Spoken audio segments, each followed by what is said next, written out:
Hey guys, subscribe for daily knife content. And if you're shopping for knives and gear, make sure you check out the description of the video you're watching right now for links to some great online retailers. There's also individual links for knives that I personally recommend. Thanks! What's going on, YouTube? Metal Complex here, and welcome to episode 93 of The Knife Guy. I am joined once again by my good friend, Brian, or Slicey Dicey, as you guys know him. What's going on, man? How are you? Hey, not too bad. Good to hang out again. It's always fun. Yeah. I see we both chopped some beard off. Yeah. Mine got nasty over the last 3 weeks because I was just shut down at home. Yeah. I was trying to trim up before this, and I nicked my mustache, so I had no choice but to take it back or have a line going like this up through my face for the next 3 weeks. So well, it looks good. You managed to get it in a nice working aesthetic condition. Yeah. How you feeling? I'm totally fine, dude. So it was such a mess. So the timeline, for anybody who doesn't know, I just recovered from COVID. Other than a cough, I really didn't have anything, but the timeline was that I felt, and this was like 3 weeks ago, I was like, oh, I'm starting to get a cold. And then my wife was like, you should get tested. And so I did, and I got the same day thing. And then it turns out I had it. So the kids and my wife went to her mom's house, and she had just gotten over it. Her mom had just gotten over it. So she had the antibodies, right? And then my wife and so I was like, you guys need to get tested too. Like, your mom's going to be okay, but you guys can't leave still. You got to get tested. So they go get tested, and they're negative, right? So my wife's mom goes ahead and she takes off of work to stay home with them, but she can do that. That's fine. That works out, because that'd be a handful. So then on Thursday or Friday that week, it's just a couple days later, my daughter gets a fever. So they go and test again, and guess what? They all have it. So then they come back, and my whole time period is now extended by a few days because they have to stay home for 2 weeks. Yeah. We're all fine. Yeah. That's what happened. Same thing happened to me because I had it fairly early on, and the test took forever to get back. So because I had it, ironically, I was allowed out of the house sooner than they were because I got the negative test. And then I just had to wait 3 days and not have symptoms. They were still waiting for their results to come back and for the full 2 weeks to pass. So I got out of the house like 3 days before everybody else. I didn't want to. I couldn't. Still was like exhausted. Sure. Of course you're fine though. You're like, it must be nice to be a good physical specimen. I was already ruined when I got it. So I had it in like late July, and I would say that like this last month I finally feel like, other than being a weakling husk of what I used to be, this is the first month that I feel like, okay. Well, so much fatigue. And I'll tell you what, I would love to be like, I'm in such good shape that it didn't. But the truth is, it gave me, you can say just a little tiny bit slinger. I got a cough. My wife, who's in excellent shape, she actually did lose her. And by the way, just so everybody knows, because I'm sure people are like, with the transition from my family to my mother-in-law's house, I'm sure there's people who are going to be like, oh my gosh, you shouldn't have done. My mother-in-law's fine. She didn't get it. My wife and kids are fine. We're all past the point. We can all go out again. Everybody's fine. Everybody's healthy. My wife lost her taste and smell, which she said is definitely, she was like, this sucks. I can't taste anything. I can't even. I didn't lose that. Oh, okay. See, I didn't either, but she's in much better shape than I am. And she got the mega fatigue. She got the headache, lost her taste and smell. So she got wrecked I don't want to say wrecked, but she had a much worse experience than I did. I had a cough and that was it. And then I had an allergic reaction to the medicine that they gave me to the cough. So that was my worst experience. Yeah, I just have a little bit of fatigue. I sleep weird now. Like I sleep like 3-4 hours at a time, get up for an hour, go back to bed. Oh, wow, weird. Yeah, well, that's why you get weird Instagram messages from me at 3 a.m. because I go to bed I go to bed at like midnight. I wake up at like 3. I stay up till like 4:30. Go back to bed again, kind of thing. Yeah. But Yeah. other than that, I'm all right. Slice will send me a message at 4 o'clock in the morning, and he'll be like, "What's the best knife for slashing someone's tire?" And I'm like, "Oh my god, no, I'm kidding. No, I'm kidding." No, he's never said. But I send those on WhatsApp, so it's untraceable. there you go. Yeah, we're smart like that. I've never even seen a WhatsApp. I know what it is. I know it's for children and terrorists. That's about all I know about it. I actually don't like. I have friends who are like, let's use WhatsApp for what like, and I just want to be like, what's the benefit of communication using that instead of just texting me? I don't get it. What's the it's point? free for international stuff, but like I'm a grown up. I just have an international calling plan. Like, oh, okay. Yeah. I don't need that. And I don't even understand Reddit. Dude, I think I bet the vast majority of our audience probably expects us to understand, and I don't use Reddit either. So I'm sure I look at it, but I rarely respond to anything, and I barely get Discord, and it took some effort. Like, yeah. I actually had to have my son explain it to me. Yeah. I had used Discord for something else. It was like a community surrounding it was a Discord for Destiny when I was playing Destiny. So I learned it a while ago, and that's the only reason that I understood it. But yeah, as far as Reddit goes, man, I get that there are there's like a Reddit for specific topics, and people communicate there, and then they have like an upvote and downvote system. But I don't use it because I don't get it. Yeah, I don't get it. But people trade knives there. Yeah, I should use it to sell stuff. It's a great place to sell knives, but it's really strict rules that I don't want to go by. So right. I mean, I know, don't you have to use PayPal goods and services, which is just it's a recipe for getting your PayPal shut down. Right. Yeah. So I'm not. Yeah, I use my PayPal for my other business. I'm not going to risk my PayPal. Right. Selling goods. I don't know. I've never used it, and see now, like you and I, like a lot of people that I've talked with, they use r/knife swap, like that's what they use.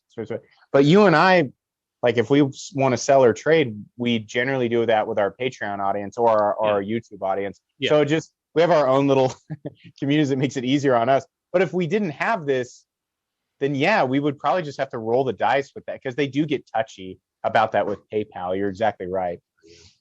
So you talk about knives, eh? Oh yeah, that's right. This is a knife. This is a knife channel. We're easily distracted. Yeah. So I was telling Brian before we got started, I was like, dude, because I just shipped now that I'm able to leave the house, I had like 2.5 weeks worth of stuff backed up that needed to go out. So I sent everything. So now I just have my own boring knives and a couple of, you guys, you've seen the 0392 that yeah, that is really cool though. I'm pumped about this. I really like this one. And one of my viewers and patrons actually made me an excellent deal on this thing. And so I was pretty excited. They're pretty hard to come by. Yeah. For less than like, even the cheap ones are like $500. I should have my Eclipse down here. That's the Hinder I did not bring down, but yeah, that's basically like an Eclipse, right?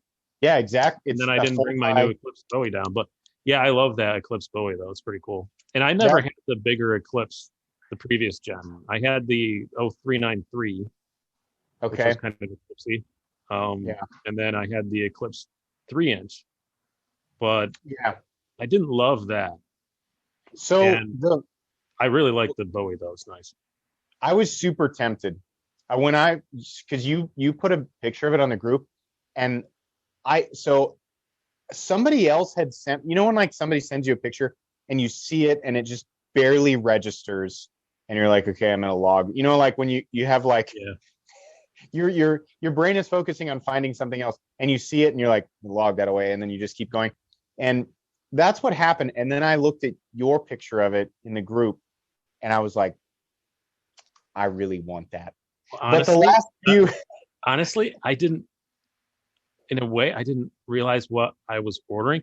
So I ordered it like 11 o'clock at night. I went on, I checked my email, and I had an email from Southern Edges saying they were in. And I got Eclipse and Jurassic confused in my mind and barely looked at the pictures. I just looked at the scale color I wanted and just ordered it. And I Okay. know that there's more Jurassics coming, and I really love the Jurassic. So I had in my head the Jurassic when I ordered it. And then the next day I was like, oh, it's an Eclipse. Well, that's cool too. I never tried the bigger Eclipse. So, Oh, you know, dude. whatever. But That thing is. I was thinking it was the Jurassic Bowie because I know there's more Jurassics coming, and they said they're going to be different blade shapes. So Yeah. I got excited because I really love the Jurassic, and then I sold it thinking that more were going to come out the next month, which I think they were, but then COVID and stuff happened, and production schedules got rearranged. So I sold it intending on just getting another one, and then I couldn't.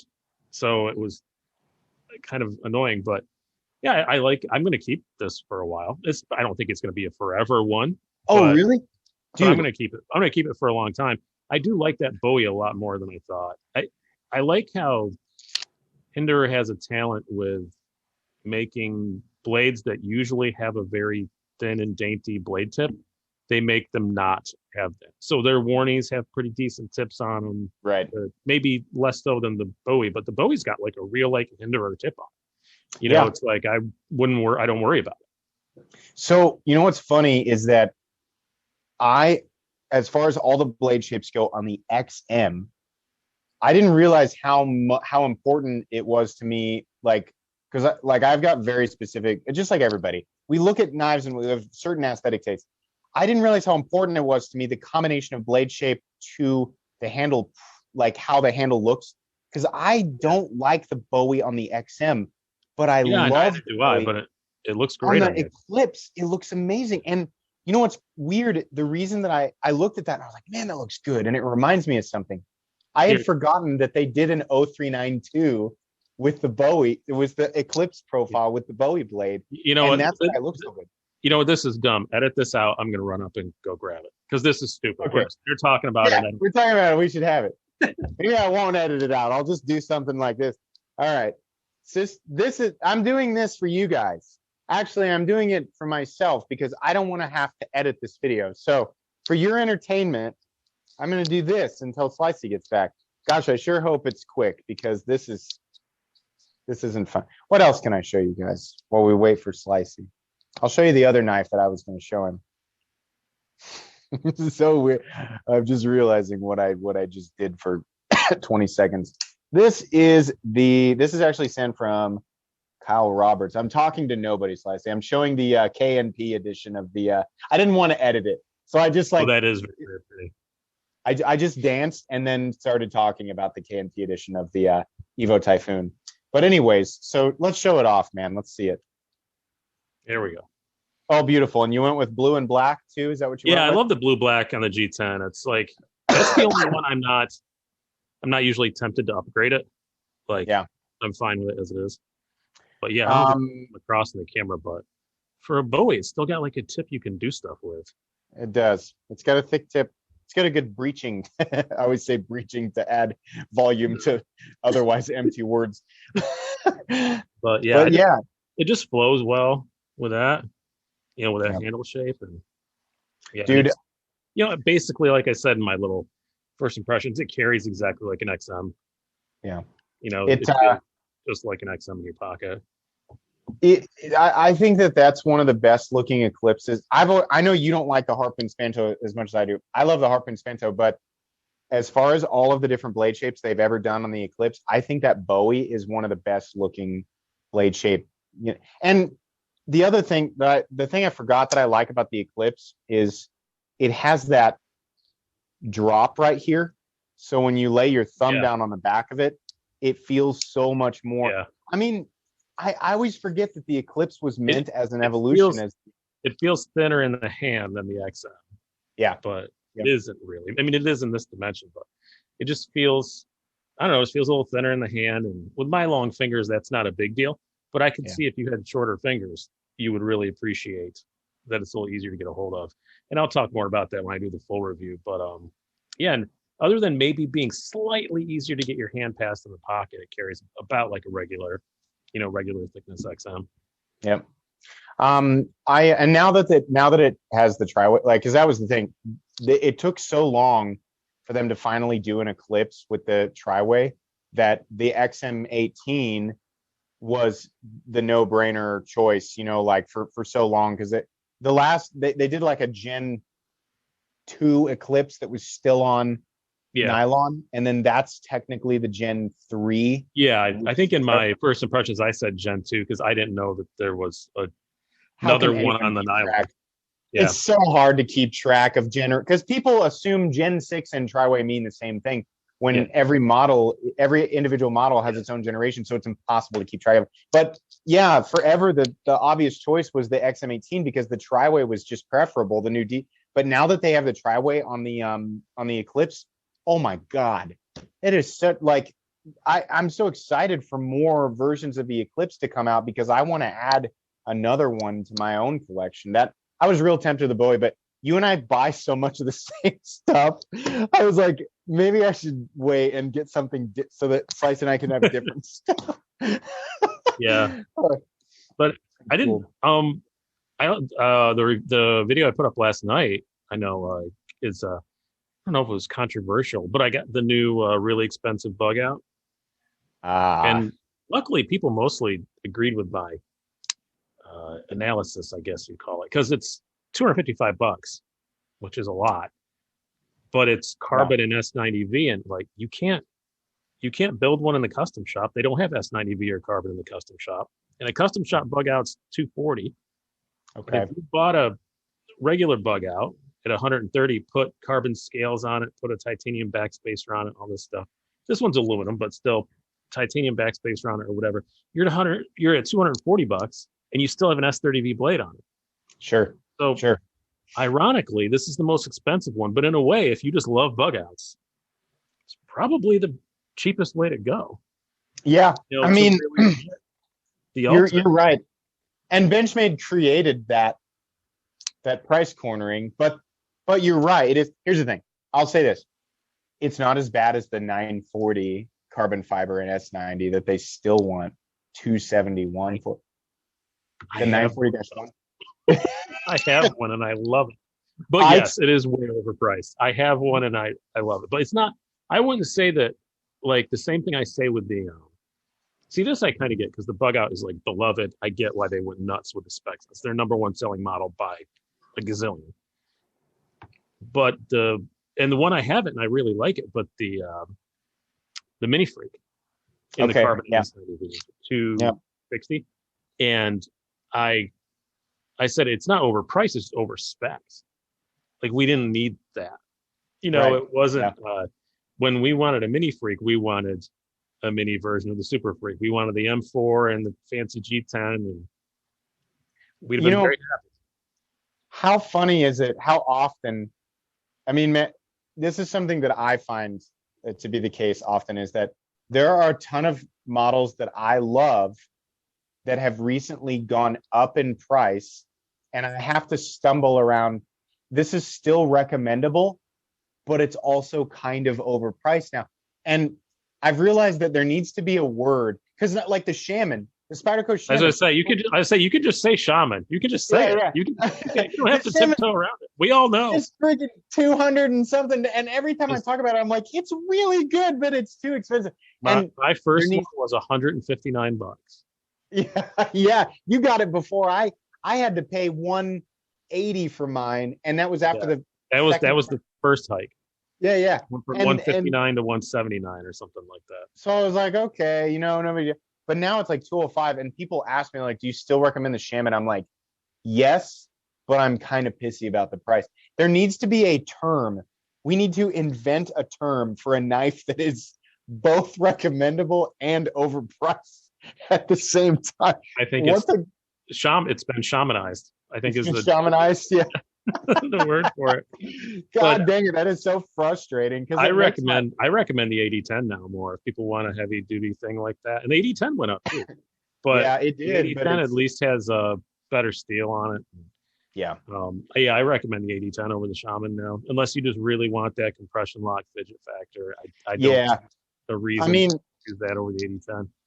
That's the thing, is that like the the fidget factor element, it's so funny how much that plays a role for me, because I like legitimately, I probably spend more time. Like I use my knives, but it's like I always say, just a regular guy. So when I use my knives, it's for like, opening a box or cutting a thing. It's for just dump. I probably do more things like as far as like the time that a knife spends in my hand, I spend more time just fidgeting with it than anything else, which is why I put such an emphasis on, oh, this knife is so fun to sit around and play with, which makes some people roll their eyes, but there's a lot of people who do that, so when I think it's like, so when it comes down to the lock for me, it's never which one is stronger, it's which one do I want to sit around and play with. It's silly, but it's funny how that can play such a huge role in the decision-making process for a knife, Yeah, and also the customizability faction. The Shaman, everybody and the brother makes aftermarket scales for it. Right. There are 30 different versions of it and all that stuff. But it's kind of weird that certain models from Cold Steel didn't, and like, for example, the American Lawman, I would think that there would be people out there making lots of custom scales for that. I don't know any Cold Steels that you get custom stuff. No. What's the deal with that? Why don't people make like aftermarket stuff? Like, I'm sure there'd be a market for it because there's lots of people who love Cold Steel knives and own them, including you and I. Yeah. I mean, but for whatever reason, that's just not what people Well, want I could see that some of them, a lot of the designs, like the lock pins are set in the G10 and stuff, and maybe an aftermarket scale manufacturer doesn't want to deal with that. Liability. You're probably right, but our comment section is going to go, well, it's because we use our Cold Steel knife. We ain't concerned with we don't care what they look like. Oh my gosh. Nobody cares about my car when you're stabbing through a car door. When you're stabbing through a car door, what task is being accomplished? It's so funny that that's the example we always get, is stabbing through a car door. But I'm never, because of Cold. For me, it's because of Cold Steel videos, because they used to do that all the time. Oh. And back in the day. I always want to ask they'd hack pigs and stab through like car doors and car hoods and shit. Yeah. I always wanted to ask the people who say like, but what's the goal? What are you, is there something stuck between the metal and are you trying to get it? Why are you doing this? Why wouldn't you go from the inside? Yeah. What's funny is that I think I could use like just a generic piece of rebar to get through the metal on a car hood. So I've never understood what that proves. But it does look, I'll admit though, when I watch it being done, I'm like, oh yeah, that's cool. That must be really tough. I admit, I mean, I've never stabbed a car, but back in my childhood days, I shot a lot of them. Sure. Yeah. I mean, like, there's something satisfying. Not when they were occupied, or not when they were roadworthy. Right. Absolutely. My friends had a backwoods that was full of old junk cars, and we'd just go up there and just shoot the hell out of them. We had a dry riverbed because of how they redirected the creek in our town. There was this dry riverbed that was actually on a farm property, and that guy used to just push old vehicles that had been picked apart by local people. He just used to push them in the riverbed, and so that's what we used to do, was exactly that. Yeah. Super safe. Obviously, we were definitely supervised, right? behind bulletproof barriers, all the things. Oh yeah. Yeah. All safety precautions were considered and implemented. Do not try this at home. Well, but I mean, it's like, we can sit here. I say we, I'm pulling you under the bus with me. I can sit here and, like, oh, what's the goal of stabbing a car hood? Oh, I'm so, but the reality is that I find such a, like, with silly things like that, I find a caveman-esque sense of satisfaction with it, just like everybody else. Oh yeah. The videos, the test videos that Cold Steel does, where they hack the pig carcasses, I can sit here and be like, this is dumb, and then at the same time headbang through the heavy metal music and watch the entire video. Yeah, like, it'd probably be kind of fun. Yeah, it'd probably be all right. But That's what I used to call I know he's not really there anymore, it looks like, but Lynn Thompson, the enemy of grass mats everywhere, because he just had those. I think he was the number one purchaser of those grass mats in California. Like, oh my probably gosh. that company just had him on speed dial. They were like, "This is our best customer. I don't know what he's doing with him." And then they finally catch one of the videos, like, "Oh no!" Oh, that's what he's doing. He had such an amazing his slices were so precision and graceful. There's almost, I think, of everything I've ever seen on a Cold Steel video like that, nothing is quite as satisfying as watching Lynn slice perfectly through a rolled up grass mat. It just like it's infinitely satisfying. So I've never tried it. So like that's why when I'm like, is it just really easy? Yeah. Or is he, that's the thing. You see, the only way that you can try it to find out if it's his precision or if it's the product or a combination is to buy. Is to buy the product. Yeah. I'm just sad that they got sold because I never got a chance to take him up on the cool. Like I've had very limited interactions with Lynn. I spoke to him twice at Blade Show for like 3 minutes each time. But one of them, I was looking at one of the swords and talking about it, and I said, I'd love to buy one, but my wife has pretty specifically said no swords. I'm not, and I actually know how to use a sword. I went to this crappy community college, and the elective courses, they just have whatever they can get someone to teach. Okay. The basketball coach taught medieval weapons and weaponry. So like, I actually kind of know how to use a sword. So like, I want one. And I brought it up to him, and she was like, no swords. So I said to Lynn, I said, I'm not allowed to buy one because my wife, he goes, yeah, but what if someone gave one to you? And I was like, oh. And he kind of winked, and I was like, I'll be back next year when I'm here. And he goes, yeah, remind me. And then now he's not there anymore. But well, here's the thing. You and I could, because I have no idea how to use a sword. I mean, all I want to do is set a watermelon on a stump and just swing it. That's what I want to do. And that's all I'm capable of doing. You and I could buy each other swords and get around we could do that. I like this. You are smarter than you look, Mr. Wahlberg. Wow. Well, what a fantastic compliment. That didn't feel backhanded at all. Oh yeah. Yeah, we should do that, and then for some man, we'll come up with something somehow, some fictional house. When's that National Knife Day thing that somebody made up? I don't know, but I mean, what a great excuse to do this, and then we'll have to come up with things for each other to do with our stuff. It's for content, honey. Right. Yeah, it's for content. I mean, actually, I would make doing it for the people. It's for science and for the people. Yeah. Are you going to deny the people what they want? No, I can't. I literally can't anymore. I feel like I'm bound. Now that we've mentioned it, it doesn't matter if it was hypothetical or sarcastic. It's not anymore. It's not anymore. Now it's something that has to happen. There's nothing we can do. We'll set like a reasonable budget, like $200 each. Okay, that's thing. You can get a nice Hanwei Tinker for $200. So I think that. it's going to be cold. It's going to be Cold Steel probably. It's got to be cold. That's right. They're the only ones that have reasonable, decent stuff in that price. Dude, I'm actually really into this now. Yeah, I think we should set a budget of 200. Now, for people watching, the one thing we didn't say is when. So you got to let us. Got to be spring. Wait till spring we can go out and start hacking and stuff. Wait till it's nice. Wait till it's watermelon chopping weather outside at least. And there's be another $50 in grass mats or whatever those. We got to do grass mats. We got to do a grass mat budget. It's got to be 150 then, and then 50 for grass mats. I don't know how much the Cold Steel swords cost, but I think I saw some decent ones in the mid to upper hundreds. I think you're right. I think that's what they cost.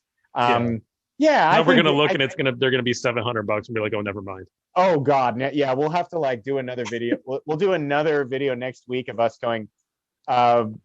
We're just not going to do that. Sorry. It was expensive. It turned out to be really expensive, so we're just going to break our promise. No, I think you're exactly right. I think they're between 100 and 200. And you know what? If not, I'm sure we can find some giant bladed object from Cold Steel within our budget where we can do roughly this, you know. Yeah. And I got to get, and we'll have to figure out how much the grass mats goes. And I figure out how they mount them so they don't go flying. We just need a pipe, just like some PVC pipe. And but then if you hit the pipe, though.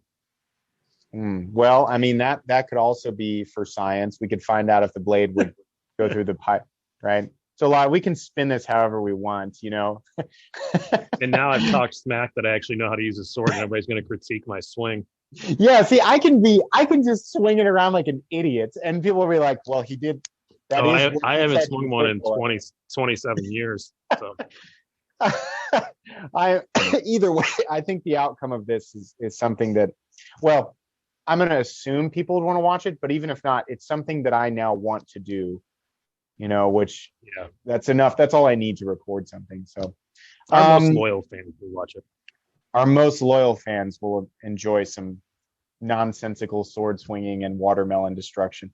I really have to cut a watermelon with a sword. I've just never done that. It seems like that's what you do with a sword. I did that video where I chopped a bunch of stuff up with a big knife, and that was okay. But I have to assume that a sword would be infinitely more satisfying. Yeah. When you swing it, you just don't even feel it. It hit the melon; it just goes straight through it. And the little Aquafina water bottles too. You got to cut those out. That's right. Yeah, I've got a whole bunch of those that are empty. I saved a bunch of them because I knew there would come a time where I would need. I don't want to cut up brand new, you know, like unusable, but like a water bottle that I could just refill with some water and cut up. Yeah, and the Aquafina ones are really barely meet the definition of a bottle. It's more of like a clear bag shaped like a bottle. Yeah. Because there's like a minimum amount of plastic to still legally be able to be called a bottle. It's like someone who kept chickens, if they wanted to buy a material to stuff into a bed that was designed for chickens, it would be that. Does that make sense? Like when Taco Bell a while ago, for a little while, they had to start calling their beef. They couldn't call it beef anymore for a bit because it didn't have enough beef in it. They had to call it like meat filling or something like that. It only lasted like a month. Oh, this was God. 10, 12 years ago. Yeah. That's what those bottles are. If they had 1% less plastic, they would not be allowed to call them bottles. Oh, my. They have to call it a water bag. That is bizarre. I did not know that at one point Taco Bell was serving the toothpaste equivalent to beef. No, it just had so much soy in it, like to fill it out. Yeah. So it was soy, yeah. Oh yeah, Subway. There was some deal with Subway where their chicken was. They said you can't call it chicken because it's like 50% soy. Yeah, okay. Same thing happened with that. Yeah, that makes sense. Yeah, that's funny. Do you have any? I feel like did you have another new acquisition you wanted to? I wasn't new, but I don't know if we talked about it last time. I know we both like this very much, and I'm recording as soon as this is done. I'm recording my top 5 Spyderco's ranked. So this came to mind. Nice. Stage 1 Maximet. Yeah. I've got a Maximet thing going. I've got I've got a Para 3, a Manix 2, and a PM2. I finally got my hands on one of those. So. It's really good stuff. I mean, and it's fun for videos to have them all match, like stuff that I'm using for size comparisons and stuff. You know, they're all the same color scheme and stuff. That's awesome. That Sage, I think that Sage is one of the best liner locks. Like the Sage is I think the Sage is one of the best EDC folding knives ever. But the Sage liner lock. My video will be out before this is, so I can just say I have the Sage series. I just put them all as a series, you know, for one of my top 5s, Para 3, and it wasn't even a consideration for it. Like I think the Sage is so much better than the Para 3. I came to the same. You know what's funny? By the time my audience sees this, I did a Sage 5 versus Para 3 video I think it'll be Saturday afternoon. Yeah. Came to the same. Spoiler alert! If you haven't watched that video, came to the same conclusion. Yeah, I did one a couple years ago with that. It's one of my most watched videos, and yeah, I said at the end, I said, you know, for me, absolutely the Sage 5, but I can kind of get why maybe if you want some a little thicker blade stock or whatever, maybe you go Para 3, but the Para 3 I'm never gonna pass. It's ugly. It is, and the lanyard holes, and it's stupid spot. Did you put the MXG clip on yours? Because that I have a Casey Lynch. Oh, you have the Lynch. Okay. Yeah. So either way, one of those clips is a must. Yeah. Because the knife costs $30 more than it says it does. Is right. what I always say about it. It's $30 more to get the function, because you're right. I've had like some people say, well, I like that you have a little bit to grab a hold of when you get it. That one sticks out so much that it would come out of my pocket. Yeah. Because that doesn't make any sense to me. It would catch on stuff and just go flying out of my pocket. Anywhere from a medium depth like it's anywhere from about half of an inch to full deep carry. Yeah. Of exposure. Like Hinders, I've never had a desire for a deep carry clip. No, it's fine. They're fine. Yeah. But when it gets to like the position of the pocket clip on the Para 3, the depth was definitely shallow, and I hated it. It was absolutely terrible. I had to put it, but it's slightly more than half an inch was sticking out of it. On a blade handle that's what, 3.5 inches long or something like that. It's like if a knife quarter of the knife sticking out of your pocket. Exactly, it sucks. It is definitely percentage of knife, and just I don't know the total like on a knife. Yeah, this short, it just sucks. But the thing is even though I want to be clear that even though both of us are saying that the Sage 5 is better than the Para 3, it's like grading papers and giving an A to one and giving an A+ to the other. Oh, there are still a lot of things that are really great about Para 3. I get why people love them, but definitely not for me. It's I think for me it's mostly just the aesthetics. I was turned off the second I saw one. Yep. It looks pretty freaking weird. It looks like we just watched, so the kids just watched Alice in Wonderland, the animated one, for the first time. And I realized that there's a scene where you're gonna have to dig. If you haven't seen that movie for a while, you're gonna have to dig. There's a scene where the Cheshire Cat is listening to Alice be upset alone in the dark, and she just feels lost and can't find her way. And all the weird little fantasy animals are kind of like gathering around her. And there's one that it's just a pair of glasses with a sharp beak on the end of it. And it was totally silent. And I was like, that looks just like the Para 3. Like my wife and kids were sitting there. She was like, what? Shut up. We're trying to watch a movie, but in my head, I was like, that's what I would have been asked to leave the room. Oh man, it's funny. You can go now. Yeah. We want to watch our show, and you're clearly still thinking about knives at 9:30 p.m. on a Saturday night. But well, you know what, dude? I told you 20 minutes, and I think we've been talking for almost 40 minutes now. So no, that's cool. This was fun. Time flies. It does, and you guys who watch Knife Guy can expect to see Brian on a lot of episodes, because it's easy for us to do this back and forth, and because he's available. I like having you here, but it's also because you're available. That's what they call me in stand-up too, is the always available Brian Ball. Ladies and gentlemen, the available Brian Ball. Oh my God! No, I mean Slicey's nice enough to say yes when I ask him, but it just like. When I record these, it's the middle of the day, and there's not a whole lot of people around. But it's nice that you and I are able to do this back and forth so easily. So I appreciate it. All right, well, it was good talking to you, mate. It absolutely was. Everybody, thank you so much for watching. If you enjoyed this video, please leave a like. If you'd like to check out my other content, I do, of course, have lots of videos of knives that are either expensive or inexpensive that I do or don't like. So check those out. And if you enjoy all my content, go ahead and click on somewhere right here the Metal Complex logo and subscribe, because there's definitely more coming. Thanks again for watching, everybody, and have a great day.